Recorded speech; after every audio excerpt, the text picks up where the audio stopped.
Bismillahirrahmanirrahim. Assalamualaikum warahmatullahi wabarakatuh. Innal hamdalillah nahmaduhu ta'ala wa nasta'inuhu wa nastaghfiruh wa na'udzu billahi min shururi anfusina wa sayyiati a'malina. May yahdihillahu fala mudilla lahu wa may yudlil fala hadiya lahu. Wa asyhadu an la ilaha illallah wahdahu la syarika lahu wa asyhadu anna Muhammadan abduhu wa rasuluh, amma ba'd. Jamaah salat maghrib Masjid Al-Muslim yang dirahmati dan dimuliakan oleh Allah Subhanahu wa taala. Alhamdulillah, pada malam hari ini kembali kita diberikan kesempatan oleh Allah Subhanahu wa taala untuk melanjutkan membaca kitab fikih Muyassar, masih dalam Kitabul Hajj. Kita masih masuk dalam Al-Babut Tsani, masalah yang kedua yang akan disebutkan oleh penulis waffaqahumullahu taala. Baikala al-musannifuna waffaqahumullahu ta'ala, penulis mengatakan al-masalah ats-tsaniyah, masalah yang kedua tentang wajibatul hajj, hal-hal yang wajib dilakukan ketika haji. Maka di sini penulis waffaqahumullahu ta'ala menyebutkan beberapa hal yang wajib dilakukan ketika seorang menunaikan ibadah haji. Beliau menyebutkan ada 7. Yang pertama, al-ihramu minal miqat al-mu'tabari lahu syar'an. Seorang hendaknya dia berihram dari miqat al-mu'tabar lahu syar'an, yang dianggap oleh syariat. Maka al-ihram di sini maknanya kalau dia berniat ihram, yaitu niatud dukhul, dia berniat masuk ke dalam ibadah haji dan umroh, maka dia sudah kita bahas termasuk arkanil hajj, yaitu rukun haji. Adapun al-ihramu minal miqat, seorang ihram dari miqat di sini, wallahu a'lam bishawab, maknanya seorang dia memakai kain ihram dari miqat al-mu'tabar lahu syar'an, yang dianggap oleh syariat. Maka ini termasuk kewajiban dalam ibadah haji. Oleh karena itu, para ulama membahas terkait tentang masalah ini, yaitu hukum seorang yang dia melewati miqat dan dia sudah berniat untuk melaksanakan ibadah haji dan umroh, namun duna ihramin, tanpa ihram. Maka nanti akan dirinci apa yang dimaksud dengan ihram. Maka para ulama mengatakan fala yajuzu liman yamurru ala ahadil mawaqit wa huwa yuridul hajja awil umrata an yatajawazahu duna ihramin. Maka tidak diperbolehkan bagi siapapun juga yang dia melewati salah satu dari miqat makan yang telah ditentukan, dan dia berniat ingin menunaikan ibadah haji atau umrah, an yatajawazahu duna ihramin, kemudian dia memasukinya tanpa ihram, tanpa niat. Dan wal ihramu huwa, ihram yang dimaksud di sini niyatud dukhul fin nusuk, yaitu niat masuk ke rangkaian ibadah haji atau umrah. Wala yustaratu fi sihhatihi, maka yang namanya niat untuk masuk dalam ibadah haji atau umrah tidak disyaratkan lubsu thiyabil ihram, memakai kain ihram.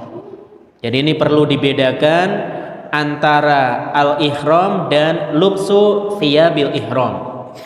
Jadi kalau seorang dia berniat, jadi ihram apabila yang dimaksudkan adalah seorang dia di sini niyatud dukhul fin nusuk, seorang dia berniat masuk dalam ibadah haji atau umrah, maka la yustaratu fi sihhatihi, kesahan niat tadi tidak disyaratkan lubsu thiyabil ihram, memakai kain ihram.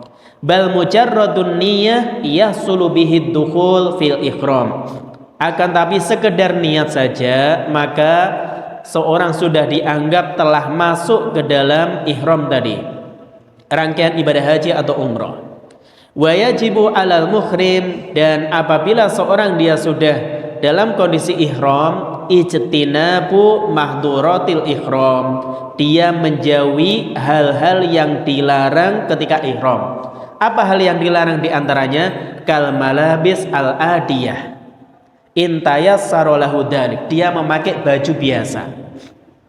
Memakai baju yang berjahit, bukan kain ihram, intayassara lahu dzalik. Kalau itu memungkinkan baginya. Oleh karena itu Syekh Muhammad bin Shalih Al-Utsaimin rahimahullahu taala beliau mengatakan wal muradu bil ihram, yang dimaksud dengan ihram an-niyah dunal iktisal wa lubsi thiyabil ihram, adalah niat. Itu yang dimaksud dengan ihram, bukan mandi dan memakai kain ihram. Wa aktsarul amah, maka kebanyakan orang yahmiluna ma'lal ihram ala lubsi thiyabil ihram. Mereka memaknai, membawa makna ihram itu memakai kain ihram. Walaisa kadzalik, padahal bukan itu yang dimaksud. Wal ihramu sayatina insyaallah fil bab alladzi yali hadzal bab annahu niyatud dukhul fin nusuk. Kemudian Syekh Utsaimin menjelaskan dalam perkataan beliau terkait ihram, insyaallah akan datang penjelasannya dalam bab setelahnya, setelah bab niat masuk ke dalam rangkaian ibadah haji. Maka wabinaan alaih, maka berdasarkan hal ini fayajibu ala hadal al ihram fit ta'irah, wajib bagi seorang yang dia ihram di pesawat inda muhadatil miqat, ketika pesawatnya sejajar dengan miqat, walau lam yajid malabisal ihram, meskipun dia tidak memakai, tidak menjumpai kain ihram, maka di sini dia wajib untuk berniat tadi. Oleh karena itu Syekh Abdul Aziz bin Baz beliau mengatakan al-qadimu an tariqil jawi awil bahri, orang yang dia menunaikan ibadah haji atau umrah lewat udara atau laut, maka yuhrimu idza hadal miqat, dia wajib berihram apabila melewati miqat. Sejajar dengan miqat, maka dia niat masuk ke dalam rangkaian ibadah tadi. Jadi mislu sahibil bar, seperti orang yang dia melakukan perjalanan via darat. Fa idza hadal miqat ahrama fil jawi awil bahri, maka apabila seorang dia sejajar dengan miqat, maka dia niat masuk ke dalam rangkaian ibadah haji atau umrah, baik ketika di udara atau di lautan, au qablahu, atau sebelumnya, biyasirin, yaitu sedikit sebelum melewati miqat tadi. Supaya apa? Supaya hatta yahtata li sur'ati ta'irah wa sur'ati safinah awil bakhirah, dalam rangka kehati-hatian, karena pesawat itu boleh jadi cepat, ternyata sudah lewat dari miqat. Demikian juga kapal tadi. Maka di sini Syekh Abdul Aziz bin Baz menjelaskan demikian. Demikian juga Syekh Muhammad bin Shalih Al-Utsaimin beliau mengatakan, fa idza kanat fit ta'irati wa huwa yuridul hajja awil umrata, apabila seorang dia naik pesawat kemudian dia ingin menunaikan ibadah haji atau umrah, wajib alaihil ihram idza hadal miqat, wajib baginya ihram. Berarti apa ihram di sini maknanya? Niyatud dukhul ya fin nusuk, dia berniat masuk ke dalam rangkaian ibadah tadi, ibadah haji atau umrah. Idza hadal miqat, kalau dia sejajar dengan miqat, min fauqih, dari atasnya. Fayata'ahabu wa yalbasu thiyabal ihram qabla muhadatil miqat, maka dia bersiap-siap, dia juga memakai kain ihram sebelum melewati miqat.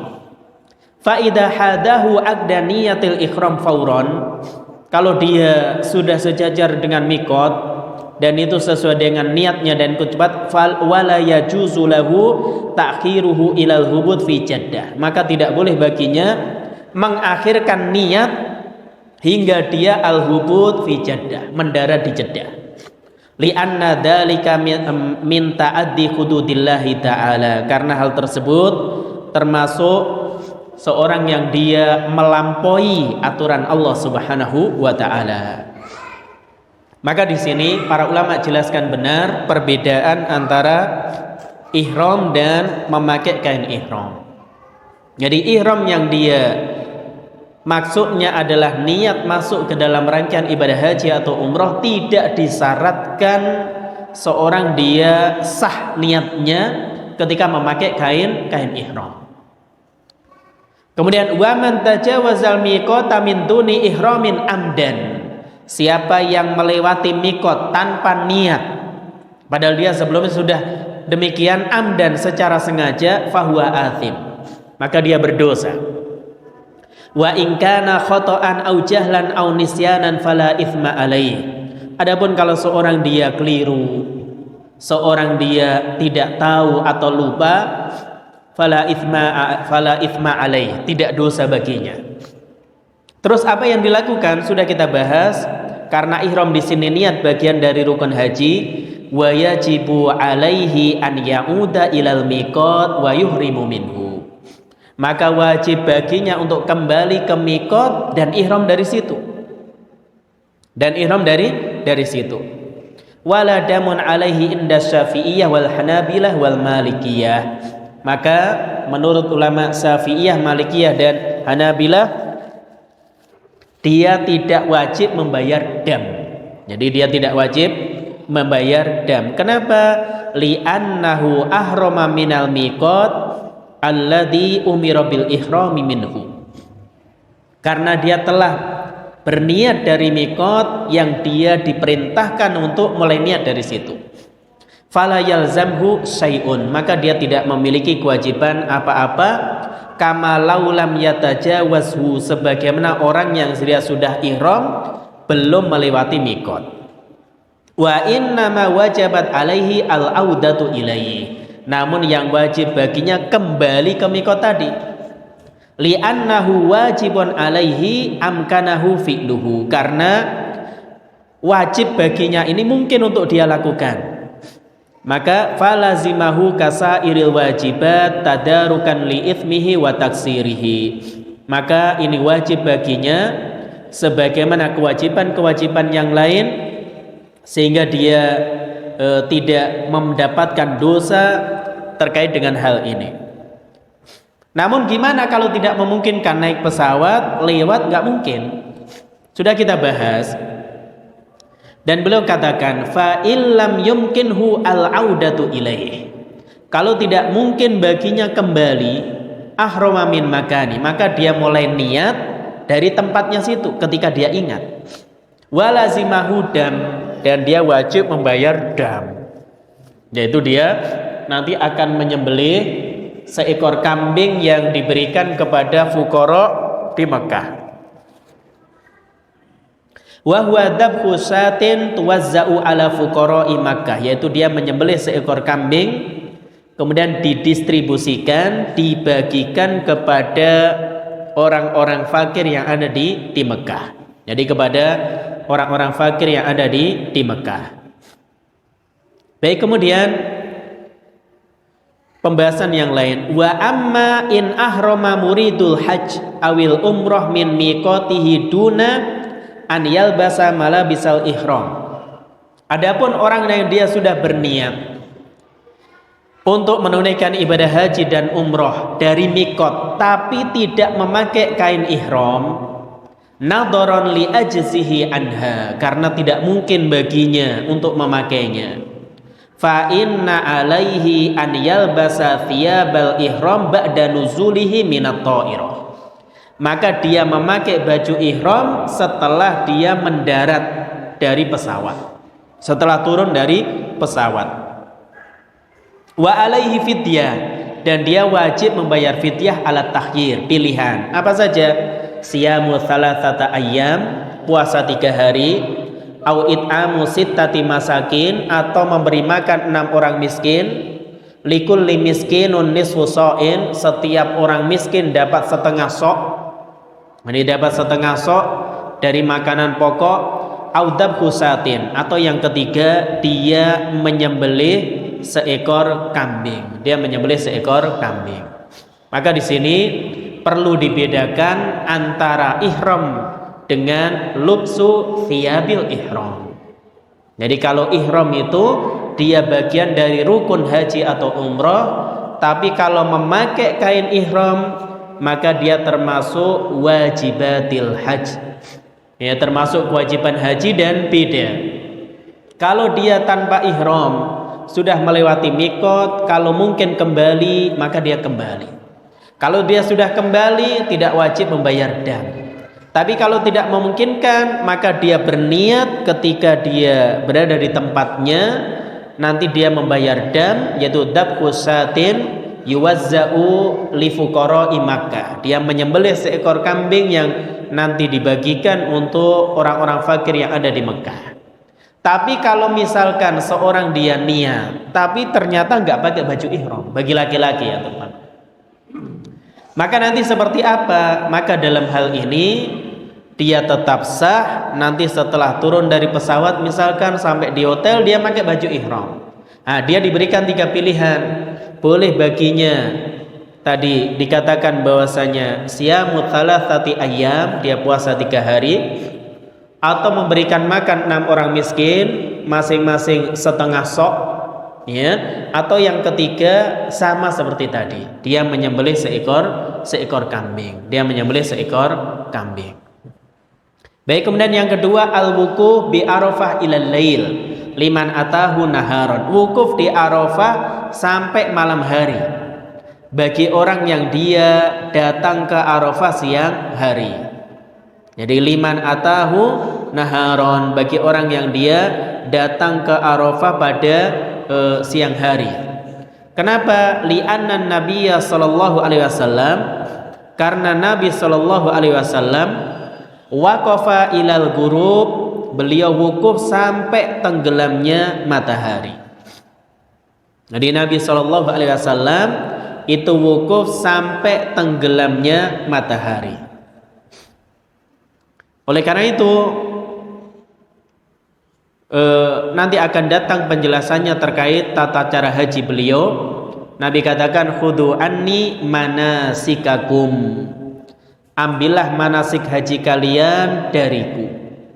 Jadi contohlah perbuatanku ketika menunaikan manasik haji. Jadi Nabi SAW itu wukuf di Arafah, yaitu sejak duhur sampai ghurub syam, tenggelamnya matahari.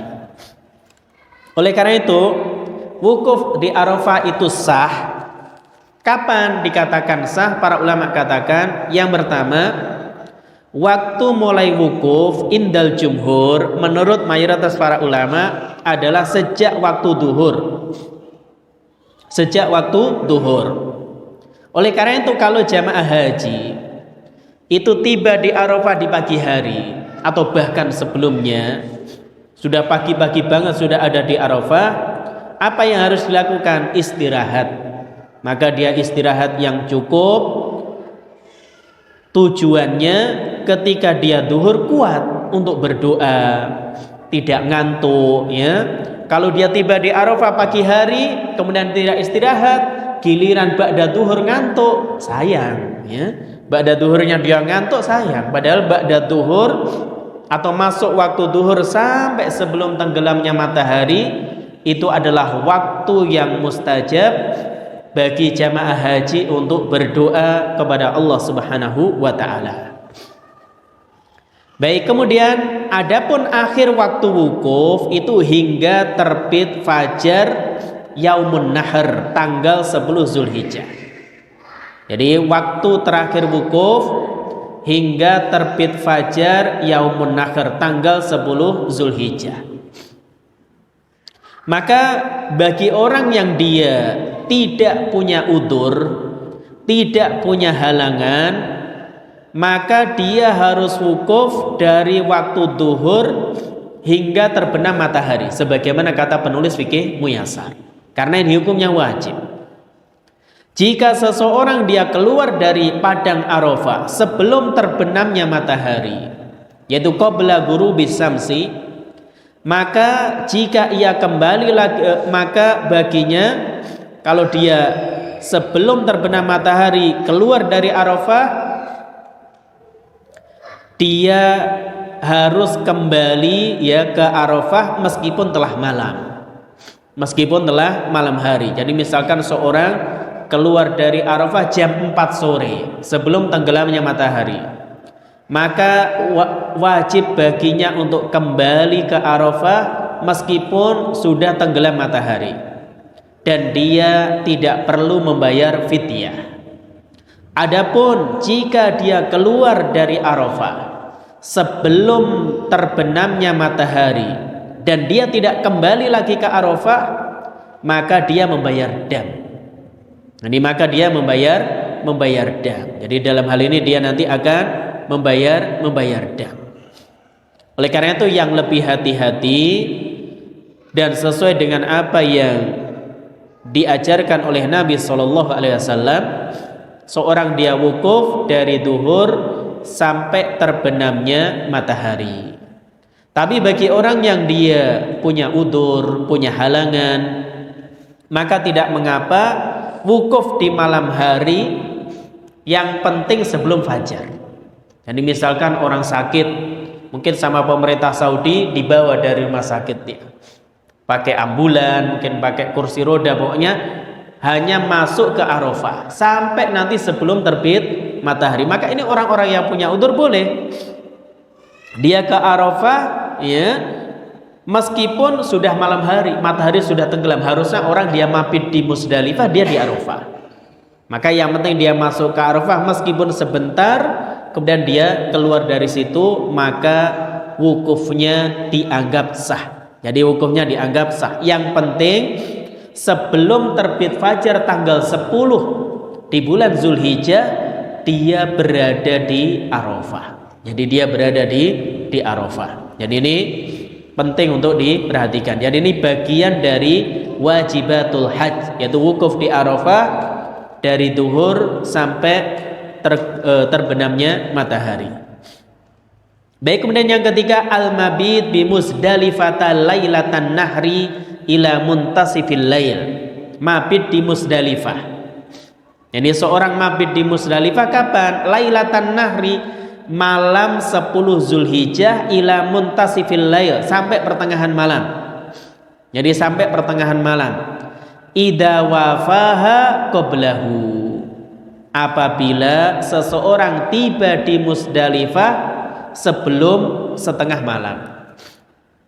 Jadi setengah malam itu hitungannya dari maghrib sampai subuh dibagi dua. Katakanlah jam 11 malam, yaitu pertengahan malam. Jadi bagi orang yang dia tiba di Musdalifah qablahu, yaitu sebelum setengah atau separuh malam, maka dia wajib wukuf atau mabit di Musdalifah dari, yaitu lailatan nahri, malam 10 Zulhijjah sampai pertengahan malam. Kenapa? Karena perbuatan Nabi SAW demikian. Karena perbuatan Nabi SAW beliau demikian. Oleh karena itu terkait tentang hukum wukuf di Musdalifah, ada khilaf benar di kalangan para ulama. Sebagian ulama mengatakan annahu wajibun, hukumnya wajib. Ini pendapat dari Imam Abu Hanifah, Imam Syafi'i, demikian juga Hanabilah. Sebagian ulama ada yang mengatakan ruknun, ini dinukil dari As-Sa'bi, demikian juga Ibnu Khuzaimah. Dan pendapat ketiga, dia termasuk sunnah. Jadi wukuf di Musdalifah termasuk sunnah dari sunnah haji. Ini salah satu riwayat dari Imam Ahmad dan qaulun lis-Syafi'iyah, salah satu pendapat dari ulama Syafi'iyah. Jadi salah satu pendapat dari ulama Syafi'iyah. Oleh karena itu terkait dengan masalah ini, maka bagi orang-orang yang dia kuat, tidak ada udzur, maka wajib untuk mabit atau bermalam di Musdalifah sampai sholat subuh. Jadi sampai sholat subuh. Adapun orang-orang yang lemah, orang-orang yang sakit, orang-orang yang punya udzur, maka dibolehkan bagi mereka meninggalkan Musdalifah setelah lewat tengah malam. Jadi setelah lewat tengah malam.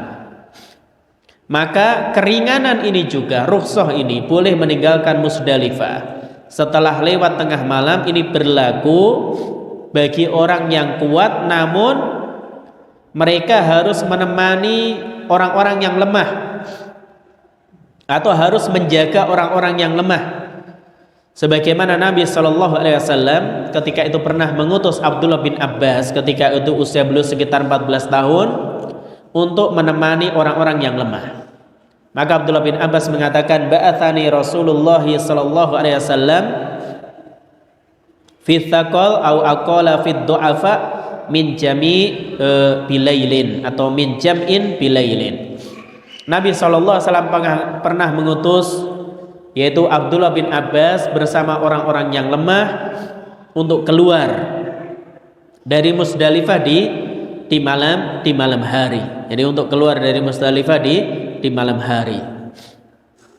Maka apabila ini diperbolehkan di zaman Nabi, padahal bisa dipastikan di zaman Nabi yang menunaikan ibadah haji tidak sepadat masa sekarang, maka di zaman sekarang yang jumlah jamaah haji jutaan, maka itu lebih diperbolehkan.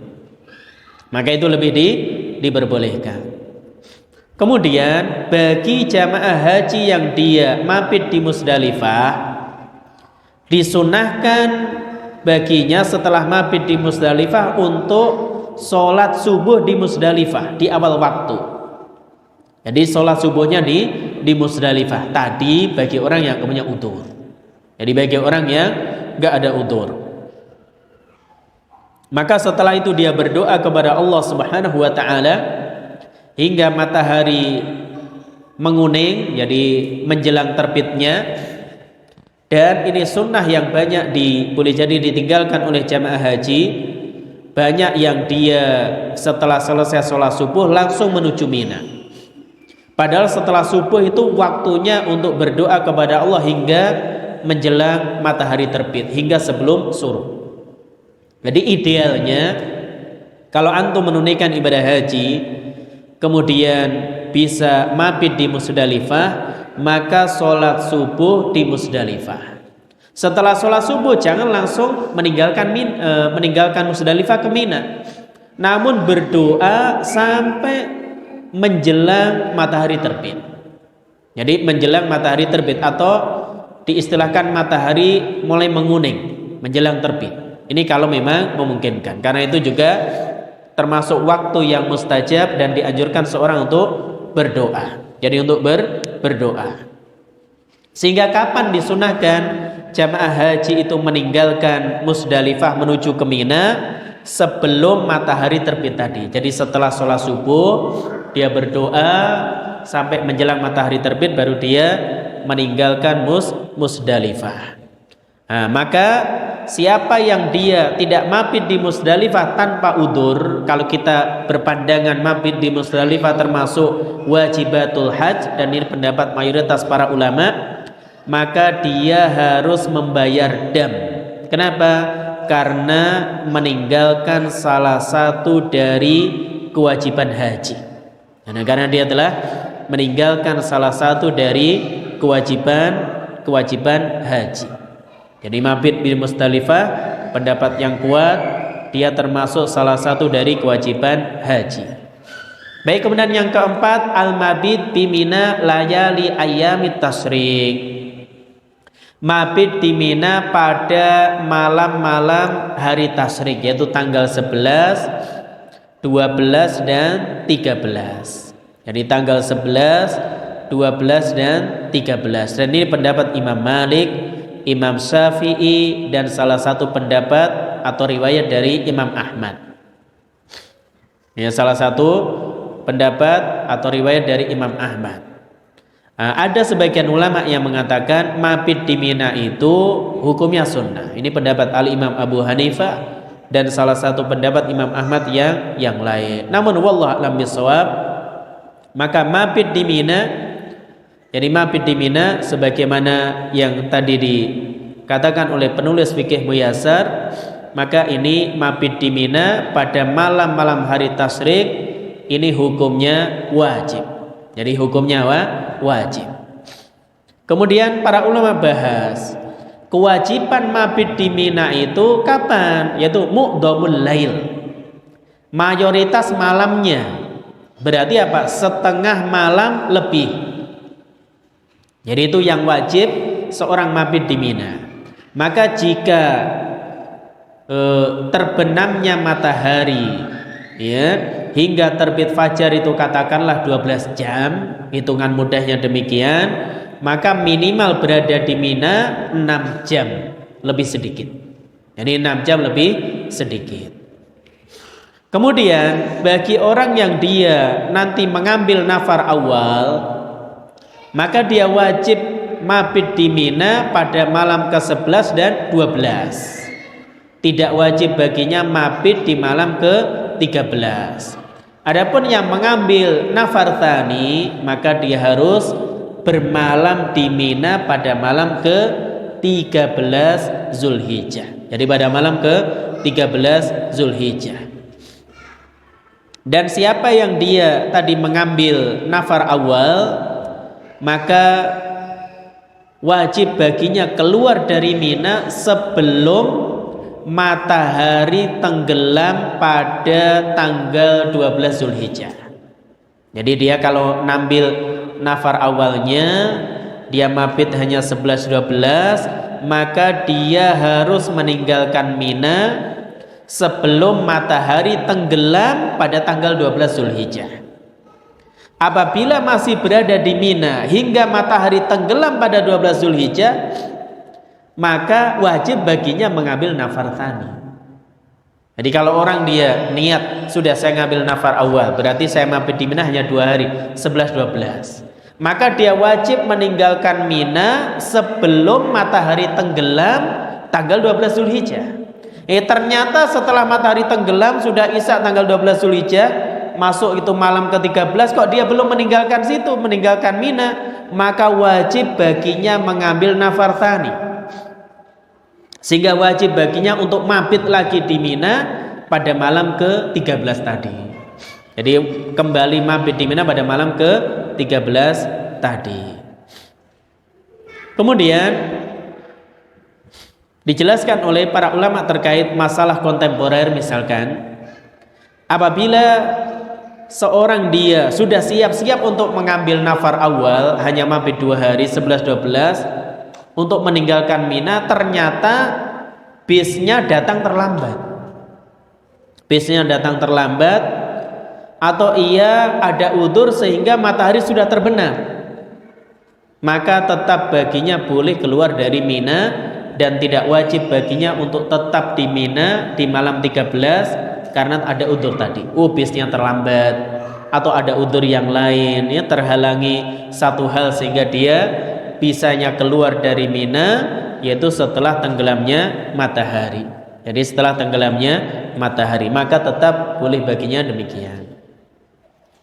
Baik, kemudian bagi orang yang dia punya udzur, maka boleh baginya meninggalkan mabit di Mina. Nah, di antaranya apa? Nabi SAW memberikan udzur untuk tidak mabit di Mina kepada misalkan para penggembala kambing, para penyedia air bagi jamaah haji, ya. Karenanya siapa yang punya udzur sehingga tidak bisa mabit di Mina, maka tidak mengapa dan dia tidak berkewajiban untuk membayar dam. Dan udzur ini dijelaskan para ulama sifatnya umum, baik udzur yang bersifat untuk kemaslahatan pribadi, dan ini dikiaskan dengan penggembala unta tadi atau penggembala kambing yang takut khawatir untanya dicuri atau kambingnya dicuri, atau demi kemaslahatan jamaah haji. Demi kemaslahatan jamaah haji. Ini dikiaskan dengan orang yang menyediakan minuman bagi jamaah haji. Misalkan udzurnya Pak sakit, maka boleh tidak mabit di Mina, nggak wajib bayar dam. Atau para dokter, ya, dia harus ngurus orang-orang jamaah haji yang sakit, atau para perawat, ya, atau orang yang dia tidak mendapati kemah di Mina, ya, setelah dia berusaha untuk mencari tempat di situ, ya, maka tidak mengapa. Maka yang ini tidak mengapa. Kemudian bagi orang yang tidak punya udzur, ternyata dia mabit di Mina ya hanya satu malam ke 11 misalkan. Dia mabitnya hanya di malam ke 11. Maka dalam hal ini cukup baginya untuk bersedekah. Akan tapi kalau dia meninggalkannya 2 malam, wajib baginya membayar dam. Maka dirinci oleh para ulama perbedaan orang yang dia tidak mabit di Mina tanpa udzur seperti apa. Kalau dia hanya tidak mabit itu 1 malam, maka dalam hal ini baginya bersedekah. Adapun kalau dia tidak mabit itu 2 malam, wajib baginya untuk membayar dam. Jadi wajib baginya untuk membayar dam. Oleh karena itu Syekh Muhammad bin Shalih Al-Utsaimin beliau menyebutkan sedekah yang dimaksud biasanya misalkan seorang dia memberikan atau bersedekah sebesar 10 rial, maka itu sudah cukup dikatakan sebagai sedekah dalam Majmu' Fatwa beliau. Jadi kalau orang dia tidak mabit di Mina 1 malam, tapi kalau 2 malam ya dia membayar dam. Baik, ini termasuk wajibatul hajj yang keempat. Kemudian yang kelima, ramyul jamarat murattaban. Dia melempar jumroh, jadi melempar jumroh secara urut. Jadi ramyul jamarat murattaban, dia melempar jumroh secara urut. Maka ini bagian dari kewajiban haji. Jadi bagian dari kewajiban haji. Oleh karena itu para ulama jelaskan melempar jumroh ini dalam rangka berzikir kepada Allah Subhanahu wa taala. Oleh karena itu Nabi SAW belum mengatakan innama ju'ilat tawaf bil baiti wa baina safa wal marwati wa ramyul jimar li iqamati dzikrillah. Disyariatkannya tawaf, sa'i antara Safa dan Marwah, demikian juga melempar jumroh itu untuk iqamati dzikrillah, menegakkan dzikir kepada Allah Subhanahu wa taala. Oleh karena itu ketika seorang dia melempar jumroh, setiap kerikil tadi disyariatkan untuk bertakbir Allahu Akbar sebagai bentuk pengagungan kepada Allah Subhanahu wa taala. Jadi sebagai bentuk pengagungan kepada Allah Subhanahu wa taala. Kemudian terkait dengan lempar jumrah ini, jumrah di Mina itu ada 3. Maka nanti ada al-jamarat as-sughra, ini yang paling dekat dengan Mina, ada al-jamarat al-wusta, maka letaknya ada di tengah, ya, setelah al-jamarah as-sughra. Kemudian ada yang namanya al-jamarat al-kubra atau jumrah Aqobah. Ini yang letaknya paling jauh dengan Mina dan dekat ke arah Mekah. Jadi jumrah Aqobahnya itu yang paling jauh dengan Mina dan dekat ke arah Mekah. Dan ini bukan bagian dari Mina. Dan ini bukan bagian dari Mina. Maka ketika seorang dia berada tanggal 10 Zulhijjah, yaitu pada Yaumun Nahr, yang dilempar itu hanya jumrah Aqobah. Jadi ketika berada di tanggal 10 Zulhijjah, Yaumun Nahr, yang dilempar itu hanya jumrah Aqobah sebanyak 7 kerikil tadi. Dan sunnahnya melempar jumrah Aqobah itu setelah matahari terbit. Jadi setelah matahari terbit, sebagaimana dilakukan oleh Nabi Shallallahu Alaihi Wasallam. Akan tetapi boleh bagi orang yang dia diizinkan keluar dari Musdalifah lewat tengah malam tadi karena ada udzur, untuk langsung melempar jumrah Aqobah sebagaimana dilakukan oleh para sahabat. Jadi saya ulang, melempar jumrah Aqobah itu idealnya dianjurkan pada Yaumun Nahr tanggal 10 Zulhijjah setelah matahari terbit. Namun ketika seorang dia mabit di Musdalifah, dia boleh meninggalkan Musdalifah yaitu ba'da muntasifil lail, setelah pertengahan malam, maka boleh langsung baginya untuk melempar jumrah. Namun jika tidak sempat melempar jumroh di siang hari, maka boleh melempar jumroh di malam hari, dan waktunya itu memanjang hingga sebelum terbit fajar atau adzan subuh esok harinya. Jadi jumroh akobah itu mulai terbit matahari tanggal 10 sampai sebelum terbit fajar tanggal 11 Zulhijjah. Jadi waktunya memanjang di situ. Baik, kemudian yang dilemparkan harus 7 kerikil, ya, tidak boleh besar-besar. Kemudian melemparkannya satu persatu, tidak boleh 7 kerikil dilempar bareng. Jadi dia melemparkannya harus satu-satu dan harus dengan niat ketika melemparkannya. Dan kerikilnya harus masuk ke dalam lubang atau sumur yang ada yang di situ ada tiang jamarotnya. Adapun tiang itu hanya petunjuk, nggak harus lempar pakai tiang. Kalau kena tiang, mental kena orang di depannya, ya. Yang penting masuk ke lubangnya, itu ya. Baik, wallahu a'lam bishawab. Mungkin adzan dulu, nanti kita lanjutkan. Baik, kita lanjutkan sedikit. Kemudian wajibatul hajj berikutnya al-halqu awit taksir, menggundul atau mencukur rambut, yaitu pada tanggal 10 Zulhijjah. Liqaulihi ta'ala, berdasarkan firman Allah Ta'ala, muhallikina ru'usakum wa muqassirin, kalian menggundul kepala-kepala kalian atau mencukur rambut kalian. Wali fi'lihi sallallahu alaihi wasallam, dan perbuatan Nabi sallallahu alaihi wasallam, wa amarahu bidzalika, dan Nabi sallallahu alaihi wasallam perintahkan para sahabat untuk melakukan hal itu. Maka al-halqu awit taksir, seorang dia menggundul rambut kepalanya atau mencukur sebagian dari rambut kepalanya, ini termasuk wajibatul hajj. Dan yang terakhir, yang ketujuh, tawaful wada li ghairil haid wan nufasa. Tawaf wada yaitu tawaf perpisahan bagi orang yang tidak mengalami haid atau nifas. Jadi bagi selain wanita yang haid atau nifas. Berdasarkan hadis Abdullah bin Abbas, umiran nasu ayyakuna akhiru ahdihim bil bait illa annahu khuffifa anil mar'atil haid.